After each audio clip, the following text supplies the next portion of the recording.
Hi, 66ನೇ ದಿವಸದ 15ನೇ ದಿನಕ್ಕೆ ನಿಮಗೆಲ್ಲರಿಗೂ ಸ್ವಾಗತ. ತುಂಬ ಚೆನ್ನಾಗಿ ಹೋಗ್ತಾ ಇದೆ. ತುಂಬ ಅದ್ಭುತವಾಗಿ ನಾವೆಲ್ಲರೂ ಪರ್ಫಾರ್ಮೆನ್ಸ್ ಮಾಡ್ತಾ ಇದ್ದೀವಿ. ಜೊತೆಗೆ ಹೊಸದನ್ನು ಕಲಿತಾ ಇದ್ದೀವಿ ಅಲ್ವಾ. ಸೊ ಇವಾಗ ಸಂಕ್ರಾಂತಿಯ ಹೊಸ ಸಂಭ್ರಮ ನಮಗೆ ಸ್ಟಾರ್ಟ್ ಆಗಿದೆ. ಹಾಗಾಗಿ ಹೊಸದೊಂದನ್ನು ಏನಾದರೂ ಪ್ರಯತ್ನ ಮಾಡ್ಬೋದಾ? ಸೊ ಇವತ್ತಿನ 15ನೇ ದಿವಸದ ಟಾಸ್ಕ್ ಏನಪ್ಪ ಅಂತಂದರೆ, ಜಸ್ಟ್ ನಿಮ್ಮ ಚಪ್ಪಲಿನ ಬಿಟ್ಟು, ಅಂದರೆ ಮನೇಲಿ ನೀವು ಅಡುಗೆ ಮಾಡ್ತಾನೂ ಮಾಡ್ಬೋದು ಅಥವಾ ಸುಮ್ಮನೆ ಏನಾದರೂ ಕೆಲಸ ಮಾಡ್ತಾನೂ ಇದನ್ನು ಮಾಡ್ಬೋದು. ಜಸ್ಟ್ ಸ್ಲೋ ಮೂಮೆಂಟ್ಸ್ ಈ ಥರ, ಅಂದರೆ ಗ್ರೌಂಡಿಂಗ್ ಅಂತಾರೆ ಇದಕ್ಕೆ.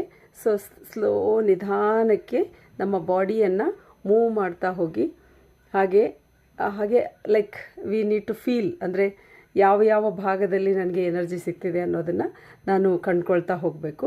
ಸೊ ಸಾಧ್ಯ ಆದರೆ ನೋಡಿ, 1 ನಿಮಿಷ ನೀವು ಸೈಲೆಂಟ್ ಮ್ಯೂಸಿಕ್ ಹಾಕ್ಕೊಂಡು ಮಾಡಿದರೆ ಇನ್ನೂ ಅದ್ಭುತವಾಗಿರುತ್ತೆ. ಸ್ಲೋಲಿ ಹೆಜ್ಜೆ ಹಾಕಕ್ಕೆ ಸ್ಟಾರ್ಟ್ ಮಾಡಿದರೂ ಕೂಡ ತುಂಬ ಚೆನ್ನಾಗಿರುತ್ತೆ.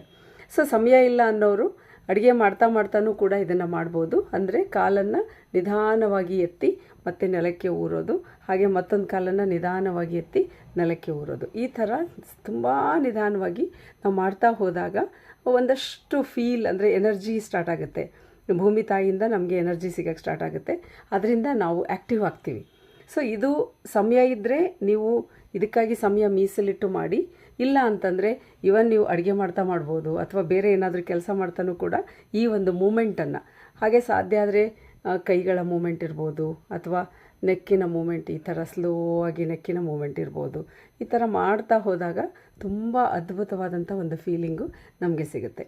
ಹಾಗಿದ್ದರೆ 1 ಮಿನಿಟ್ ಇದನ್ನು ಪ್ರಯತ್ನ ಮಾಡಿ ನೋಡೋಣ. ಇದು ತುಂಬ ಚೆನ್ನಾಗಿ ಅನಿಸಿದರೆ ನೀವು ಇದನ್ನು ಮುಂದುವರ್ಸ್ಕೋಬೋದು. 5 ನಿಮಿಷಕ್ಕೆ ಮಾಡ್ಕೋಬೋದು, 10 ನಿಮಿಷಕ್ಕೂ ಕೂಡ ಮಾಡ್ಕೋಬೋದು. ಆಗ್ಬೋದಲ್ವಾ? ಬಾಯ್.